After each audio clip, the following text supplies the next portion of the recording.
La propriété d'usage universel. Livre 1. L'impasse de l'hybridation. Partie 1.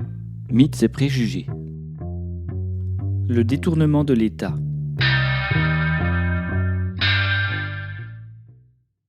Ce sont les règles, les lois et leur dilution dans le corps social qui sculptent la clé de voûte du système de propriété lucrative. L'État néolibéral, à propos duquel on nous raconte en permanence qu'il ne peut rien, assure avec la plus grande fiabilité la rente aux propriétaires lucratifs, en légitimant les conséquences du louage, en organisant les droits de succession, en acceptant que l'impôt ne dépasse jamais la rente, en refusant de lutter contre l'évasion fiscale, en maintenant en vie une main-d'œuvre soumise au chantage à la reproduction matérielle. Il est pour cela nécessairement investi par la pensée dominante de la propriété lucrative. Comme tout bataillon passionnel agit selon des règles morales qui lui sont propres, on voit combien, en ces temps d'accumulation scandaleuse des inégalités, l'État néolibéral dérive facilement vers des formes autoritaires de défense du système de propriété lucrative. Ce phénomène va dans le sens de l'hybridation, et la propriété lucrative tend à devenir un système autoritaire, inégalitaire. Le passage en force des lois par ordonnance, l'utilisation répétée de l'article 49.3, l'état d'urgence sans fin, le découpage puis la privatisation des services publics méritants, la socialisation des moins rentables, la distribution oligarchique des droits de péage, les injonctions, la répression des mouvements sociaux, l'utilisation des technologies de surveillance de masse, ce panel représente les rênes qui conduisent droit les locataires vers les intérêts des propriétaires lucratifs. Dans la pratique, le manifestant éborgné, ou celui à la main arrachée, illustre par l'atteinte à leur intégrité physique les limites que l'État néolibéral autoritaire est prêt à franchir pour défendre les puissances investies dans son corps. De manière plus douce, l'endoctrinement des prêcheurs de Bercy ou Bruxelles, incapables de dépasser leurs croyances dans la religion néolibérale, les téléguide pour institutionnaliser la capillarité des richesses. Pendant ce temps, les capitaux des propriétaires lucratifs dominants volent à la vitesse de la lumière dans les pays à fiscalité avantageuse, et ils envoient leurs enfants en Suède pour anticiper les conséquences du changement climatique.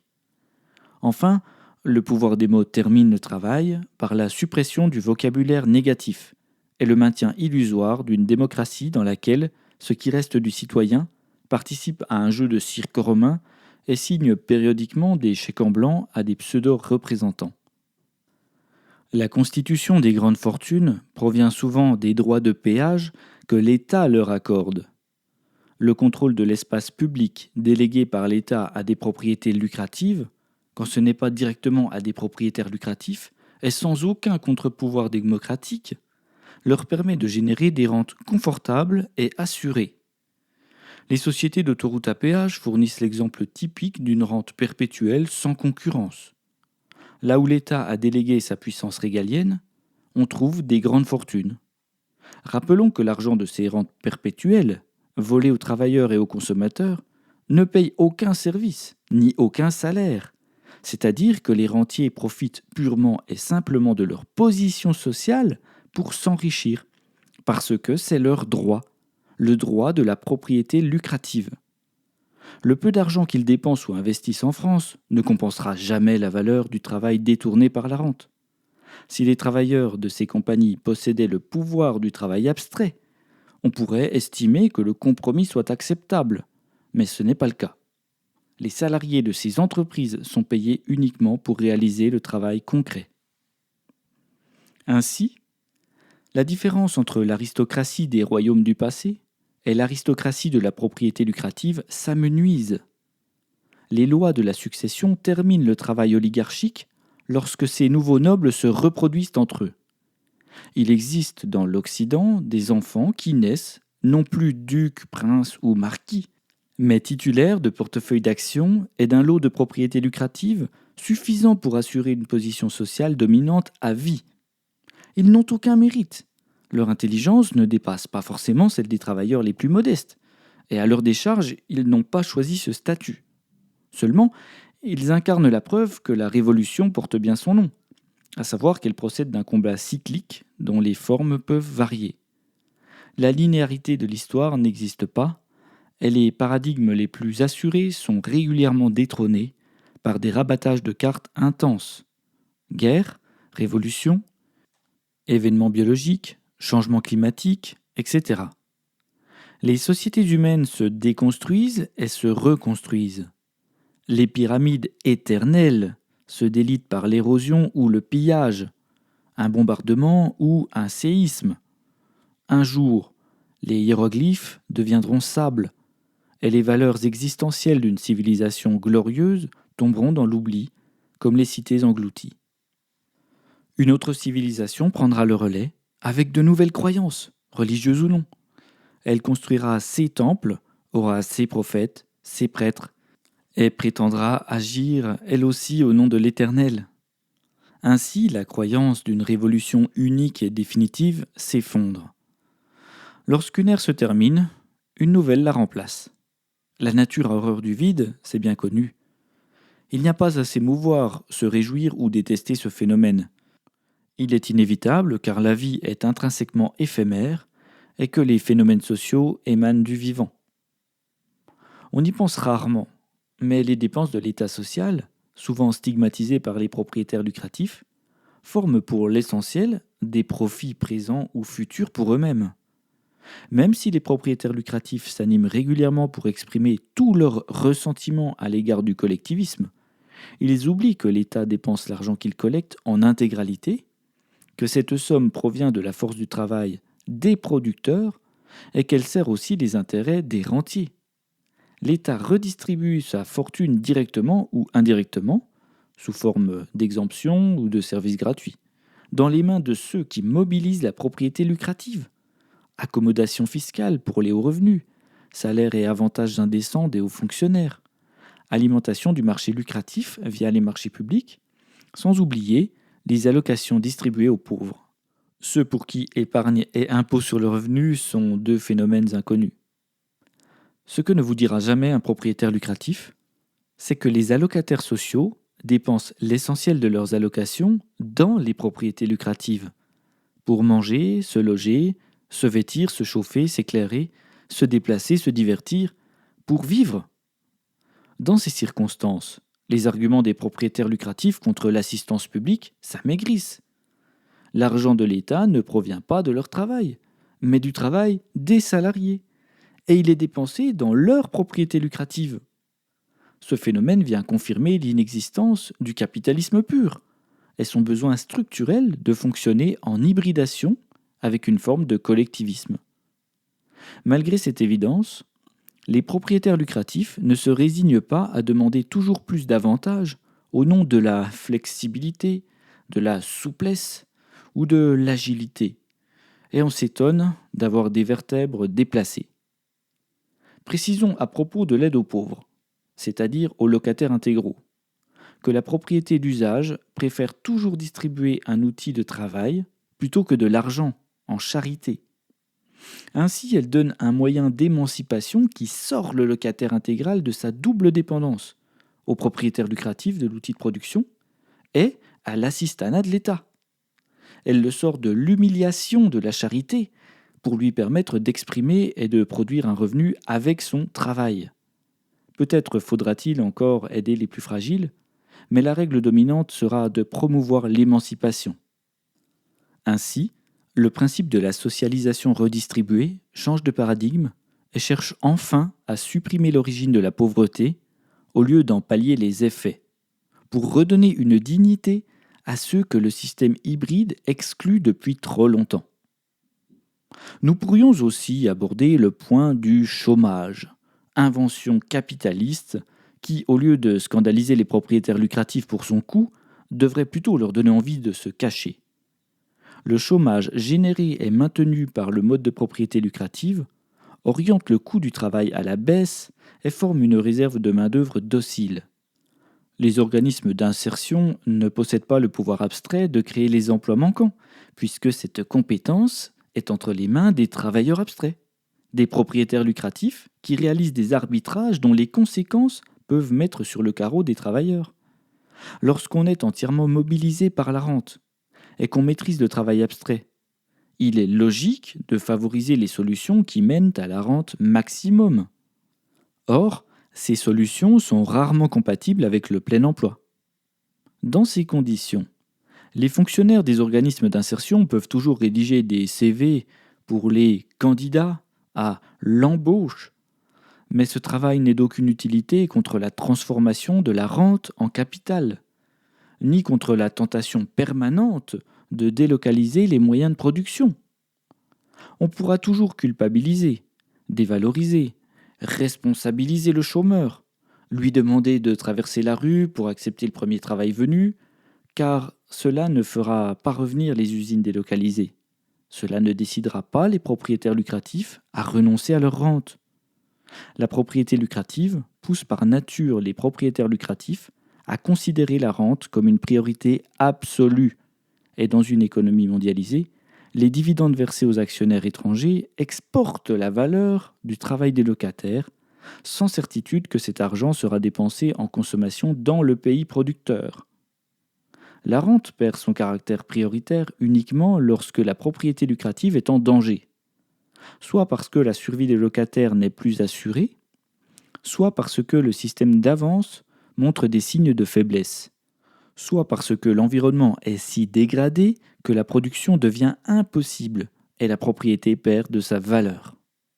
L'État, en acceptant ce jeu, institutionnalise le chômage, agit comme le complice du voleur. Il masque les preuves et désigne de faux coupables, les chômeurs qui coûtent un pognon de dingue. Bien que ce soit absolument contre-intuitif, nous pouvons relier le propriétaire lucratif mondialiste et l'anarchiste révolutionnaire, par leur hypocrisie commune de vouloir s'arranger avec les États, de refuser de rendre des comptes, de fuir les mécanismes de redistribution et de solidarité, et de rechercher l'intérêt personnel en écrivant la loi pour eux. Dans les deux cas, l'effacement de la strate étatique laisse la voie ouverte au déterminisme social et aux lois darwiniennes qui lui sont associées. Dans les deux cas, le plus fort impose ses règles à l'échelle de son territoire. L'anarchiste révolutionnaire refuse les lois qui ne viennent pas de lui et impose les siennes dans son quartier, sa ville. Le propriétaire lucratif dominant joue avec les lois des États à l'échelle du globe. Ses capitaux voyagent à la vitesse de la lumière dans les fibres optiques ou par satellite. Il sélectionne les règles sociales favorables pour lui, évite l'impôt, vole au-dessus des États et navigue dans les vents agréables pour aspirer la richesse de ses locataires. Pourtant, il profite des infrastructures payées par les travailleurs via ces mêmes États. Il profite de la construction sociale indispensable à la sérénité économique dont il a besoin. L'État qu'il investit constitue la seule institution capable d'organiser les règles macroéconomiques qui assurent sa rente. Il ne souhaite donc pas supprimer l'État, mais simplement le façonner pour qu'il devienne son serviteur et garant. Dans le néolibéralisme de M. Milton Friedman, puis de Mme Margaret Thatcher, l'État laisse le marché lucratif se réguler de lui-même et court à sa rescousse avec du collectivisme lors des chocs d'accumulation primitive provoqués par la dérégulation. Ce type de gestion irresponsable a mené sans surprise à des crises de dérégulation, comme celle de 2008 ou de 1929, qui sont autant de preuves de l'instabilité structurelle et du danger de la propriété lucrative à l'état naturel. L'erreur originelle de Friedman est d'avoir oublié le plus important des chapitres dans son argumentaire de défense du libéralisme, qu'il aurait pu intituler « La rente comme frein au libéralisme ». Car la rente vient totalement fausser le marché, jusqu'à provoquer une accumulation illibérale, suivie d'un effondrement socialisé. Titrer son essai « Capitalisme et liberté » revient à réunir dans un oxymore deux notions inconciliables, l'asservissement féodal et la liberté. Puisque l'accumulation primitive de la rente réduit le nombre d'entrepreneurs potentiels, elle ne peut être considérée comme un facteur de libéralisme, et encore moins de liberté. L'expérience historique de ce type de politique économique a prouvé son potentiel de croissance des inégalités. La forme prototype de cet État a notamment été expérimentée par les Chicago Boys durant la dictature militaire de M. Augusto Pinochet au Chili. L'Union européenne, qu'il ne faudrait pas confondre avec l'Europe, est animée par ce type de néolibéralisme pour lequel la France joue un rôle historiquement actif.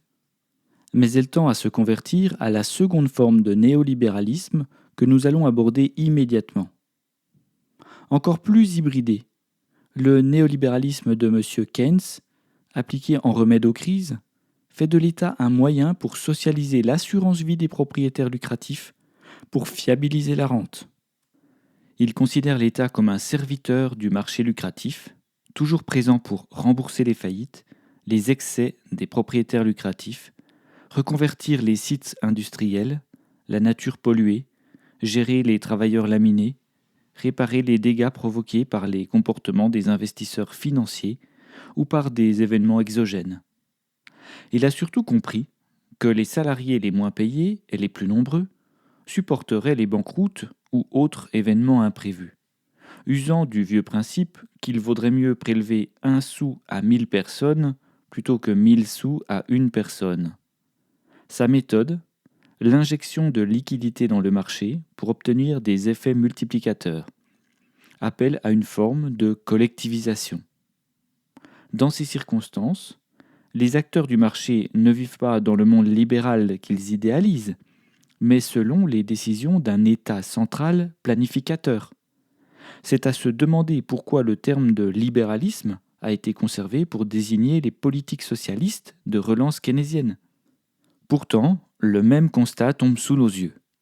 Dans un monde d'asservissement par la rente féodale, avec un État central qui joue avec la monnaie, nous sommes loin du libéralisme utopique des Lumières.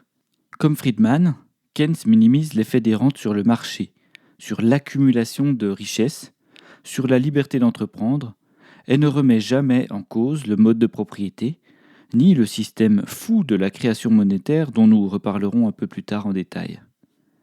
L'erreur technique de Keynes est sans doute un excès d'optimisme, l'audace de mettre en équation les comportements des agents économiques, comme si tout se déroulait selon la vision du plan, comme si l'humain était un être rationnel et logique dans ses prises de décision. Toute sa théorie générale se base sur des suppositions fragiles, sur un fonctionnement idéal, platonicien, et lorsque ces suppositions optimistes sont contredites par la réalité, ce sont les agents économiques catastrophés qui payent. Ce ne serait pas grave si le système n'était pas entièrement basé sur une donnée aussi imprévisible que la confiance, mais nous verrons combien le risque d'effondrement monétaire est contenu dans la génétique du système d'avance dans un chapitre consacré. Par conséquent, le système économique néolibéral fait courir le plus grand danger aux agents économiques et ne peut résoudre les maux du système lucratif que de manière temporaire ou cyclique. Pour fiabiliser la rente, l'État néolibéral court sans cesse à la recherche de nouveaux marchés. En effet, la propriété lucrative a besoin d'un monde en expansion pour fonctionner, car c'est dans ces conditions que le pourcentage rente sur salaire est véritablement lucratif. Les privatisations et l'abolition des frais de douane proviennent essentiellement du besoin pour les rentiers d'écouler toujours plus de marchandises, de produire plus de services, de mobiliser plus de capital et de locataires à moindre coût selon la loi inhérente de la modération salariale. Ainsi, l'État néolibéral cherche en permanence à vendre ses actifs, tout en dépensant des milliards dans les politiques de relance. Il se ruine volontairement et utilise l'argument de la ruine pour réduire la part de redistribution qui va directement aux travailleurs, tout en augmentant les avantages des propriétaires lucratifs, oisifs et improductifs par nature.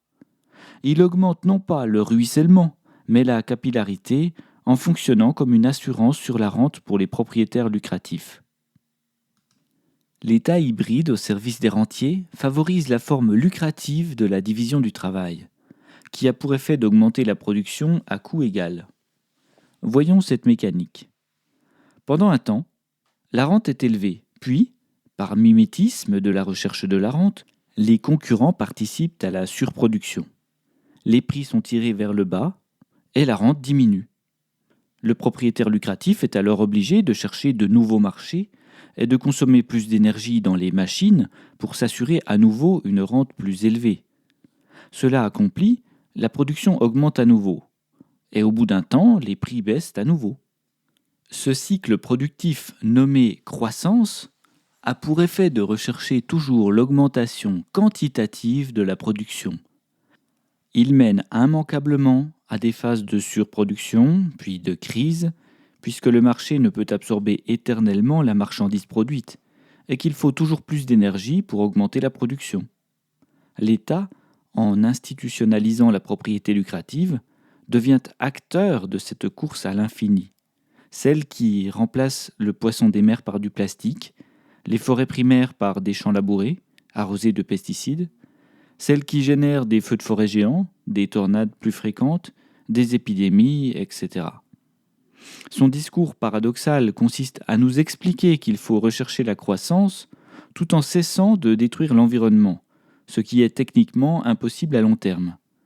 Croissance et baisse des émissions étant inconciliables, il faut choisir.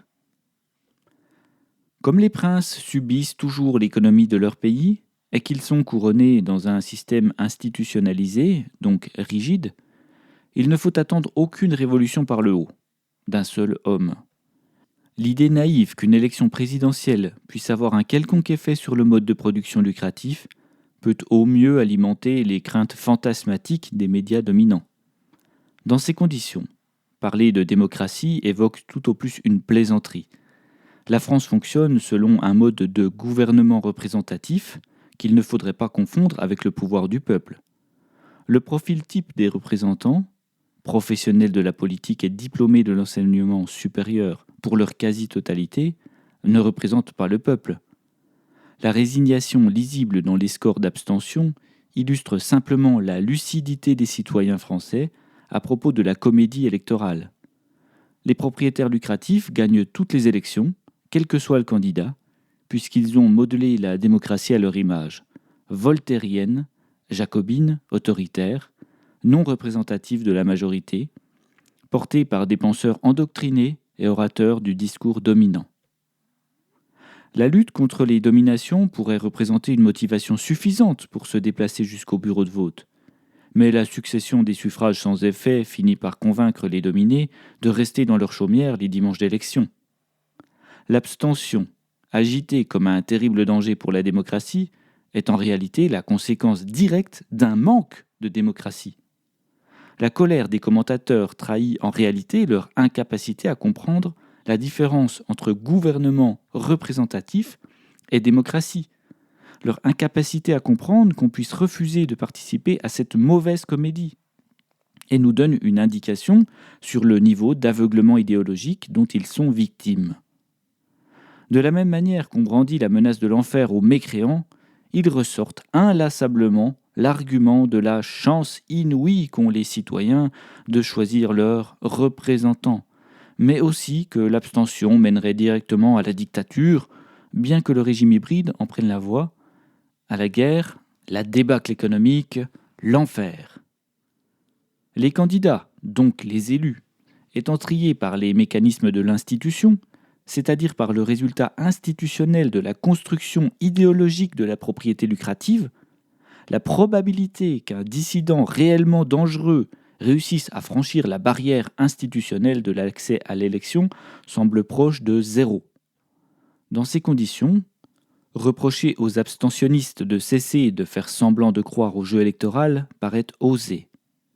Ceci étant, en ayant réussi à pousser les dominés au renoncement d'une action quelconque sur le monde, les propriétaires lucratifs ont réussi à détourner l'État pour le mettre totalement à leur service. Ils ont rompu toutes les barrières humaines qui pouvaient s'opposer à leur désir de domination. Et seule la nature envoie régulièrement des signaux pour leur rappeler les limites de leur système. Autre sujet concernant l'État, l'assistance publique. Détestée pour de mauvaises raisons par Malthus, sert aussi les rentiers en éloignant les masses populaires de l'émancipation.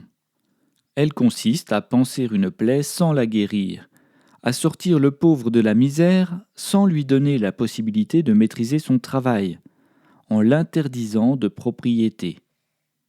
Sans humour, Malthus opposait l'égalité aux lois de la nature et prônait que l'inégalité, comme une vertu divine, jouait le rôle considérable de maintenir la population au niveau des productions de denrées en punissant de mort les reproducteurs trop zélés. S'il est certain que dans les sociétés primitives, l'inégalité a joué un rôle pour contenir la démographie, on ne peut en conclure que cette loi soit générale, et encore moins nécessaire. Si Malthus avait visé juste, l'inégalité généralisée aurait dû empêcher l'explosion démographique mondiale de ces derniers siècles. Si le tour du monde des horreurs civilisationnelles partagées dans le premier volume de son essai sur le principe de population ne laissait pas envisager ce que nous constatons aujourd'hui, à savoir que l'égalité comme l'inégalité n'ont aucun effet sur l'accroissement de la population mondiale. On sait aujourd'hui que ce sont les ressources et l'énergie consommée qui jouent le rôle le plus important en permettant l'accès à la nourriture, y compris dans un monde inégalitaire. Maintenant qu'il est compris et démontré que l'État néolibéral garantit le fonctionnement horloger du marché lucratif, enrichit ses propriétaires et maintient les dominations, on ne s'étonnera pas que les inégalités augmentent. De plus, le capitalisme étant un régime expansif par essence, à savoir qu'il ne peut fonctionner que dans un mode de croissance, l'inverse s'appelant une récession, nous apercevons pourquoi les propriétaires lucratifs ont besoin d'une quantité toujours croissante de propriétés à exploiter. Comme nous avons vécu une croissance de la consommation énergétique et une croissance démographique sans précédent, il semble normal que les régimes de propriété lucrative aient prospéré. Or, nous arrivons au bout du processus d'expansion, et les marges de manœuvre se réduisent pour les propriétaires lucratifs. Il leur reste donc deux ultimes facteurs de croissance. Le premier est l'ouverture des derniers secteurs publics à la propriété lucrative, la santé, l'éducation, la défense. Et le deuxième, l'augmentation du libre-échange mondialisé à capitaux ultramobiles, moteur de la désindustrialisation de l'Occident. Seul l'État peut agir sur ces variables, puisqu'il représente la puissance institutionnelle de référence. Je ne rentrerai pas ici dans un débat sur le souverainisme, puisque les gouvernements néolibéraux organisent eux-mêmes la disparition illusoire du pouvoir de l'État. Je dis illusoire parce que nous venons de prouver qu'en réalité, ils assuraient toutes les garanties aux propriétaires lucratifs. Et c'est précisément ce volet qui les transformera en États néolibéraux autoritaires, selon le principe du régime hybride, quand il ne leur restera plus que la force pour maintenir l'absurdité de la propriété lucrative. Si l'État représente un moyen pour les propriétaires lucratifs, nous pourrions en déduire que sa disparition soit une étape de la suppression de la propriété lucrative. Mais il n'en est rien. Vouloir la disparition de l'État revient à souhaiter le chaos économique et social. Il n'y a qu'à voir ce qui se passe dans les pays où l'État faillit, Liban, Mali, Libye par exemple. La faim, les lois tribales, le retour de la domination religieuse, la perte de liberté, de sécurité, l'absence de cadastre, de code de travail, de contrat, de droits des femmes, d'égalité, de justice, de police, d'armée. Seuls des criminels peuvent souhaiter cela. La puissance institutionnelle de l'État est la condition indispensable au basculement vers la propriété d'usage universelle, précisément parce qu'il pose un cadre commun aménageable. Son objet dans un monde de propriété d'usage consiste à assurer la sécurité et la prospérité du plus grand nombre, non pas de garantir la richesse d'une portion infime de la population. La forme étatique devra être repensée dans ce but uniquement.